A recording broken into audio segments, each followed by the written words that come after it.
Penutup makan siang. Gabrieli segera berlari keluar dari ruangannya setelah mendapat kabar dari ibunya kalau Elia sedang dalam perjalanan ke kantor.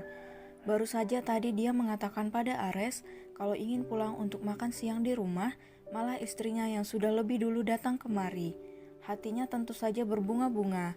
Siapa yang tidak bahagia jika dikunjungi oleh istri kesayangannya? Apa istriku sudah tiba? Tanya Gabrieli pada penjaga yang berdiri di dekat pintu masuk perusahaan.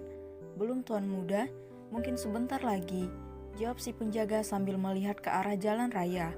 Nah, itu mobil Nyonya Elia. Senyum manis langsung memenuhi bibir Gabrieli begitu dia melihat mobil yang membawa istrinya bergerak masuk ke halaman kantor. Dengan sangat tidak sabaran, Gabrieli berjalan mendekat kemudian membuka pintu mobil. Kak Iel, panggil Elia. Bukannya membawa Elia keluar, Gabrieli malah ikut masuk ke dalam mobil. Dia melirik tajam ke arah penjaga yang masih duduk di kursi kemudi. Apa kau ingin menjadi CCTV di sini? Hah? Tidak, Tuan Muda. Maaf, saya akan keluar sekarang juga. Cicitnya ketakutan. Elia tersenyum sambil menatap wajah tampan suaminya. Dia lalu memamerkan luka yang tadi dibungkus oleh ibu mertuanya. Kak Iel, lihat. Tadi Ibu Liona membungkusnya untukku. Gabrieli tersenyum, dia lalu mengecup pelan dua jari istrinya yang terbungkus perban. Di rumah patut tidak? Elia mengangguk, seperti biasa tanpa disuruh dia segera masuk ke dalam pelukan suaminya. Menghirup dalam-dalam aroma wangi yang menguar dari tubuh pria tampan ini. Harumnya, hanya memelukku saja, tidak berniat memberikan ciuman pada suamimu yang tampan ini, Lihat sayang, bibirku sudah mengering. Mereka butuh vitamin yang baru, ucap Gabrieli sembari menunjuk ke arah bibirnya. Vitamin yang baru? Tapi kan aku bukan bandar obat, Kak, sahut Elia dengan polosnya. Gabrieli tergelak, wajahnya langsung berubah menjadi sangat kasihan. Baru juga datang, kenapa aku langsung disuguhi kata-kata beracun seperti itu? Astaga Elia, kau sangat pandai membombardir perasaanku. Yang bilang kau bandar obat itu siapa sayang? Vitamin yang aku maksud adalah bibirmu. Ayo, cepat beri aku ciuman sebelum aku mencuri simpanan napasmu di dalam paru-paru. Elia terkekeh. Rasanya lucu saat suaminya menirukan ucapan yang pernah keluar dari mulutnya. Cup, sudah. Sedikit sekali sayang, lagi. Protes Gabrieli tak terima dengan jatah vitamin yang diberikan oleh istrinya. Perutku lapar sekali Kak Iel, nanti saja ya kalau mau menambah vitaminnya, sahut Elia sambil mengusap perutnya yang berbunyi. Apa? Jadi kau belum makan di rumah? Tanya Gabrieli kaget. Ayo masuk ke dalam, aku akan memesankan makanan untukmu. Tidak usah memesan makanan lagi Kak, lihat, kakak yang di rumah sudah mengemas makan siang untuk kita. Bagus kan? Ucap Elia kemudian menunjukkan kotak makan siang pada suaminya. Jadi kau menahan rasa laparmu karena ingin makan siang denganku. Sayang, kenapa kau perhatian sekali? Aku jadi ingin membawamu ke kamar. Elia menggoncang lengan Gabrieli saat melihatnya tersenyum sendiri. Ada apa sayang? Tanya Gabrieli terkejut. Kak Iel seperti orang gila karena tersenyum sendirian. Hehehe, jawab Elia kemudian tertawa. Tawa Elia menular.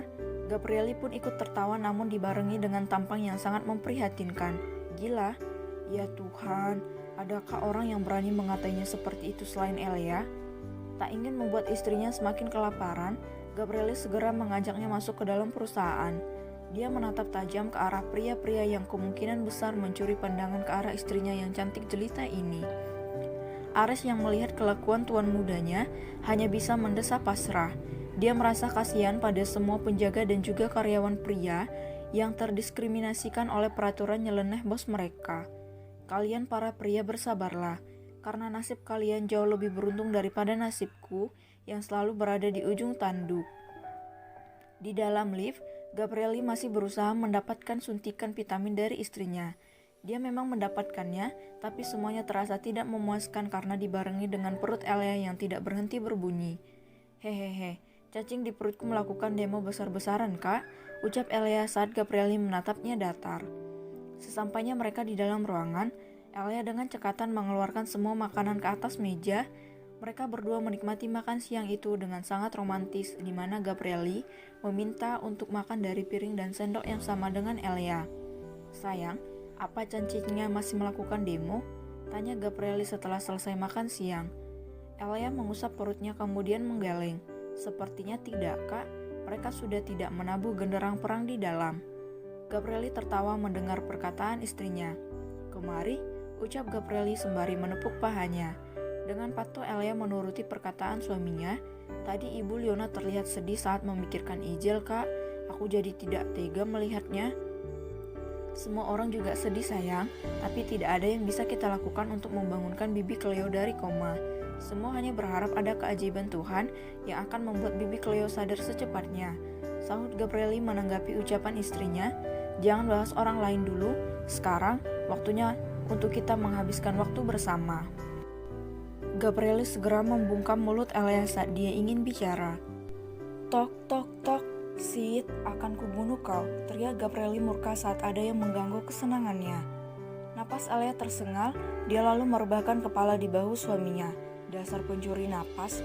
Dalam emosinya Gabrieli tersenyum saat mendengar celetukan Elia. Dengan gemas dia menciumi rambut Elia kemudian berteriak meminta Ares untuk segera masuk ke dalam. Maaf Tuan Muda, ada Dona Patricia di luar. Lapor Ares sambil menelan ludah. Ya Tuhan, kenapa aku selalu datang di waktu yang salah? Usir sampah itu, aku sedang tidak mau bertemu dengan siapapun. Sahut Gabrieli sambil memelototkan mata memberi kode. Kening Ares mengerut, dia segera menganggukkan kepala begitu menyadari kode Morse yang dikirimkan oleh Tuan Mudanya. Baik Tuan Muda, dan harus saya apakan buah tangan ini? Tanya Ares sambil menunjukkan kotak cake di tangannya. Untukku saja Ares, sepertinya itu makanan enak. Celetuk Elia ikut menimbrung. Itu racun sayang, tidak boleh dimakan. Nanti aku akan membelikan kek ternak yang ada di negara ini, ucap Gabrieli sambil mengelus punggung Elia. Nafsunya semakin membara, berikan saja kek itu pada penjaga yang berada di luar, atau kalau kau mau, kau boleh memakannya. Katanya itu racun Kak, kenapa menyuruh orang lain untuk memakannya? Tanya Elia bingung. Gabrieli tergagap, dia lalu memikirkan cara untuk mengelak dari kebohongan yang dia buat sendiri. Begini sayang, Ares dan para penjaga di luar sudah kebal dengan racun, jadi mereka tidak akan mati semudah itu. Oh begitu, kalau Ares dan paman penjaga digigit King Cobra, mereka mati tidak Kak? Tanya Elia penasaran. Ares segera pamit untuk melarikan diri sebelum menjadi korban dari koplosan nyonyanya, yang mana membuat Gabrieli mengumpat kasar di dalam hati. Brengsek kau Ares, berani-beraninya kau membiarkan aku sendirian melawan bahaya. Sudah, jangan bicarakan mereka lagi. Sayang, ayo kita ulang kegiatan panas seperti malam kemarin, ajak Gabrieli dengan tatapan penuh nafsu.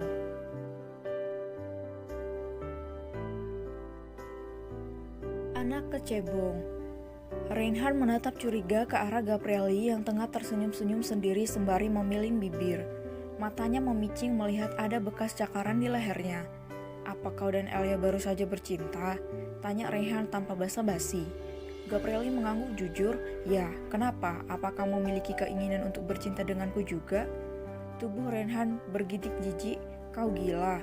Umpat Reinhard sembari melempar pulpen ke arah sahabatnya. Aku lebih baik mati daripada harus bercinta dengan orang tidak normal sepertimu, Gap. Kenapa harus mati, Rain? Bukankah akan menjadi sebuah kehormatan kalau kau bisa bermalam dengan seorang pewaris besar dari grup Ma? Ledek Gabrieli sambil memainkan pulpen yang tadi dilemparkan ke arahnya. Kau tahu tidak berapa banyak wanita yang ingin naik keranjangku? Ratusan, Rain, bahkan ribuan. Reinhard berdecik kesal kalau saja pria sinting ini bukan sahabatnya, dia pasti tidak akan segan untuk menebas kepalanya. Benar-benar kelewatan si Gabrieli ini. Apa kau pikir aku ini salah satu wanita yang tergila-gila padamu seperti di luaran sana, iya? Astaga Gabrieli, sejak kapan otakmu menjadi geser begini? Apa perlu aku carikan dokter saraf untuk mengobatimu supaya bisa kembali normal? Gabrieli tergelak, dia kemudian tertawa terbahak-bahak melihat sahabatnya yang terlihat sangat konyol. Hahaha, wajahmu bisa saja Rin, tidak perlu memasang ekspresi menyedihkan itu di depanku. Yak, teman macam apa kau ini ha? Protes Reinhard dongkol. Baiklah, aku tidak akan menggodamu lagi, ucap Gabrieli kemudian menghentikan tawanya.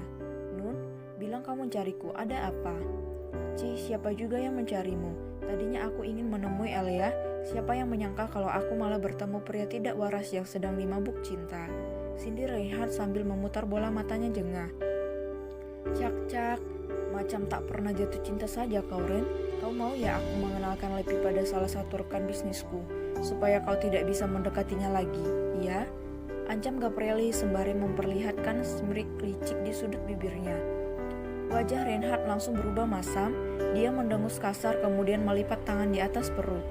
Apa kau tidak bisa jika tidak mengancamku sehari saja, Gap? Lama-lama aku ini sudah seperti babumu saja. Sudut bibir Gabrieli berkedut, rasanya puas sekali melihat sahabatnya merasa frustasi. Tak ingin lagi bercanda, Gabrieli kembali menanyakan tujuan Reinhard mencari istrinya. Kenapa kau mencari istriku? Apa ini ada hubungannya dengan pengobatan yang sedang kau lakukan? Tanya Gabrieli serius. Reinhard mengangguk. Iya, tapi sebelum membahas hal itu, tolong jawab pertanyaanku dengan jujur. Jawab Reinhard sungguh-sungguh. Apa kau dan Elia sudah pernah tidur bersama? Setiap malam kami selalu tidur bersama, Ren. Kau mau ikut juga? Jawab Gabrieli bercanda. Gabrieli, aku tidak sedang bercanda. Tolong jawab pertanyaanku dengan jujur, karena ini menyangkut keselamatan istrimu. Ucap Reinhard dengan wajah serius. Gabrieli menelan ludah, tubuhnya langsung menegang begitu Reinhard menyebutkan tentang keselamatan Elia. Alarm tanda bahaya terdengar meraung keras di dalam telinganya. Jangan berbelit-belit, Rain. Cepat katakan dengan jelas apa maksud dari perkataanmu barusan. Ucap Gabrieli cemas. Kau jawab dulu pertanyaanku. Kalian pernah tidur bersama tidak? Desak Reinhard. Cak, kau ini bodoh atau bagaimana? Aku dan Elia itu sudah menikah. Jadi mana mungkin kami tidur terpisah? Sungut Gabrieli. Reinhard meringis sambil menggaruk kepalanya yang tak gatal. Sepertinya pertanyaan yang dilontarkan salah. Hehehe, maksudku bukan tidur dalam artian seperti yang kau katakan tadi, Gap. Bercinta. Kau dan Elia membuat adonan dari tetesan keringat sudah pernah belum? Terdengar helaan napas panjang dari mulut Gabrieli. Rasanya dia ingin sekali memukul kepala dokter yang sedang duduk di hadapannya sambil tersenyum tanpa dosa. Sia-sia aku menjadikanmu direktur rumah sakit kalau bicara saja kau tidak becus. Menyebalkan. Nanti saja kalau mau mengomal, Gap. Sekarang cepat beritahu aku kalian sudah mulai mencetak adonan belum? Paksa Reinhard semakin tak sabar. Gabrieli mengangguk cepat. Sudah 2 kali. Kemarin malam dan tadi setelah makan siang. Kenapa memangnya? Wajah Reinhard merona merah. Dia sedikit malu memikirkan kegiatan panas yang dilakukan Gabrieli dan istrinya. Brengsek. Jangan coba-coba membayangkan tubuh istriku yang tidak memakai pakaian ya. Akan kugantung tubuhmu di atas gedung ini kalau kau berani melakukannya. Mau? Ancam Gabrieli seraya memelototkan mata. Reinhard mencebikkan bibirnya, sedikit-sedikit mengancam. Kalaupun aku membayangkannya, itu juga bukan dengan istrimu, Gabrieli. Tubuh Lepi jauh lebih montok dibandingkan dengan tubuh Elia. Dasar orang gila. Banyak alasan kau. Cepat katakan apa maksudmu bertanya hal seintim itu padaku. Kesal Gabrieli. Sebelum bicara, Reinhard mendekatkan duduknya ke samping Gabrieli. Dia lalu menatapnya serius. Saat kalian bercinta, kamu memakai pengaman tidak? Tidak. Aku mana sempat membeli itu. Kalau malam pertama kami saja terjadi karena kesempatan yang tidak disengaja, Reinhard. Sebenarnya apa tujuanmu sih? Tinggal bicara intinya saja, kenapa susah sekali? Jawab Gabrieli cetus. Mata Reinhard terbelalak begitu dia mendengar jawaban Gabrieli. Astaga Gabrieli, bukankah dari awal aku sudah memperingatkanmu untuk tidak menghamili Elia dulu? Kau tahu kan kalau rahimnya lemah, akan sangat berbahaya kalau dia sampai mengandung di usianya sekarang. Ucap Reinhard sambil menekan pelipisnya. Apa? Pekik Gabrieli sok. Ya Tuhan Reinhard, kenapa aku bisa lupa? Bagaimana ini? 2 kali aku membuat adonan, aku selalu mengeluarkannya di dalam.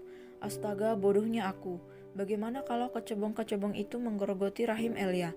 Apa yang harus aku lakukan sekarang?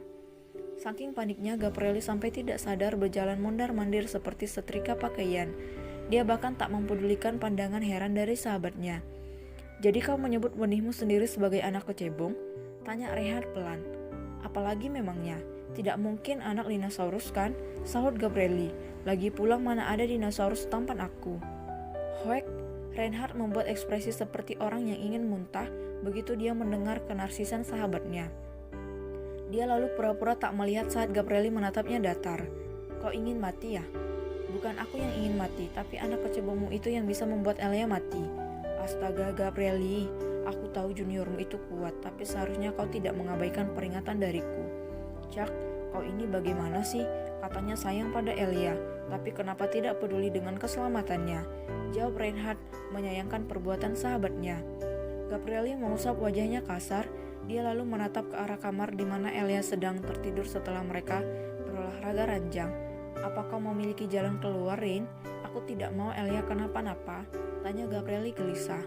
Entahlah, kau sudah terlanjur menebar benih di rahim Elia. Kita berdoa saja semoga anak kecebong itu tidak menetas, jawab Reinhardt sembari menghela napas.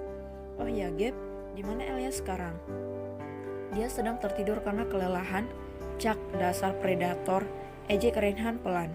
Aku mendengarnya, sahut Gabrieli jengkel. Reinhardt terkekeh pelan. Suruh Ares untuk menebus obat ini, Gab. Semoga saja ini belum terlambat untuk menghambat kehamilan Elia, ucap Reinhardt sambil menuliskan resep obat. Dengan cepat Gabrieli menerima resep tersebut kemudian berlari keluar, meninggalkan Reinhardt yang sedang duduk sambil menggelengkan kepala. Ares yang tengah menyeduh kopi terperanjat kaget saat mendengar teriakan tuan mudanya. Dia lalu segera berlari menghampirinya. Iya tuan muda, ada apa? Tanya Ares. Cepat pergi ke apotik sekarang dan tebus obat ini. Darurat, jawab Gabrieli sembari menyodorkan kertas resep pada Ares. Obat untuk apa tuan muda? Untuk memusnahkan anak kecebong. Cepatlah, ini sangat berbahaya, sahut Gabrieli kemudian kembali berlari masuk ke ruangannya. Reinhardt, awas saja kalau kau berani mengintip istriku. Akan kumusnahkan kau seperti kecebong-kecebong itu. Jack, kenapa aku bodoh sekali sih? Bisa-bisanya aku meninggalkan pria mesum itu di ruanganku seorang diri tanpa pengawasan. Jika Gabrieli sedang menggerutu karena meninggalkan Reinhardt di ruangannya, maka Ares sedang berdiri kebingungan sambil menatap aneh ke arah resep obat di tangannya. Sejak kapan di ruangan tuan muda ada kecebong? Bukankah dia sangat anti pada semua binatang, selain Dan dan Sully? Ya, aneh sekali.